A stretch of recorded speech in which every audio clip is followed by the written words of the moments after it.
Les Confessions de saint Augustin, livre 7, chapitre 6, suite.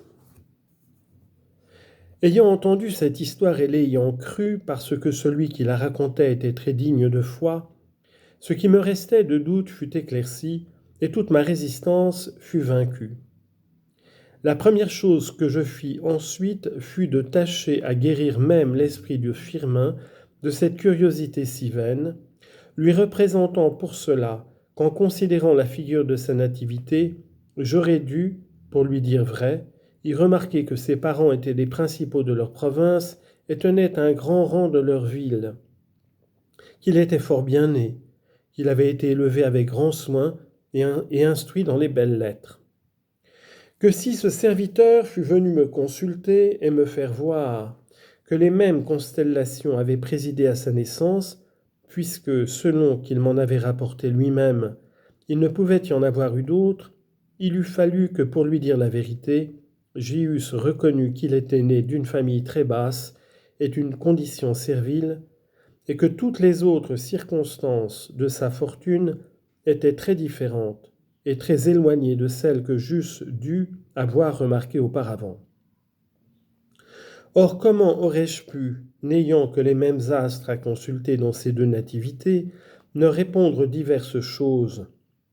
ce que néanmoins j'aurais dû faire pour leur dire la vérité à tous deux,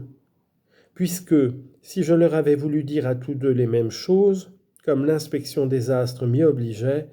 je me serais nécessairement trompé en l'un ou en l'autre. De là je conclus très certainement que ce que l'on dit de véritable après avoir observé ces astres se dit par hasard et non par science, et que ce que l'on dit de faux ne se doit pas attribuer au défaut de l'art, mais à la tromperie, qui se rencontre aisément en tout ce qui ne se dit que par hasard. Le récit de cette histoire m'ayant donné un grand jour pour découvrir entièrement la fausseté de cet art, comme je souhaitais avec passion de pouvoir convaincre d'erreur et rendre ridicule ceux qui font profession de cette science et qui vendent aux autres leurs songes et leurs rêveries, pour leur ôter tout moyen de se défendre, en disant que Firmin ou son père n'avaient pas dit vrai en ce qui m'avait été conté, je commençai à considérer en moi-même tout ce qui se pouvait dire sur cette matière,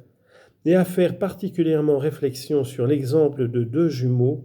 dont la plupart, venant au monde, se suivent de si près, que de quelque importance que l'on veuille dire qu'est ce si petit intervalle de temps dans la nature des choses, il est néanmoins si insensible qu'un astrologue ne saurait le remarquer, ni faire pour cela d'autre figure que celle qu'il est obligé de considérer pour bien réussir dans ses prédictions.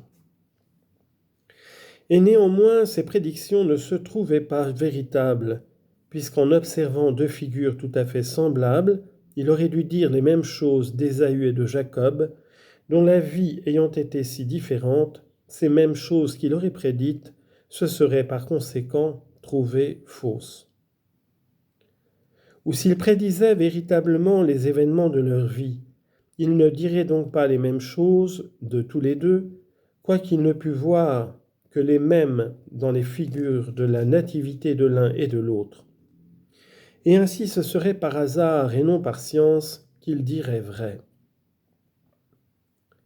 Car comme vous gouvernez tout l'univers, mon Dieu, avec une justice suprême et une sagesse incomparable, vous faites par de secrets mouvements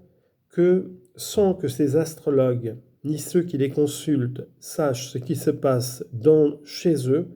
les uns rendent des réponses et les autres les reçoivent telles qu'ils méritent,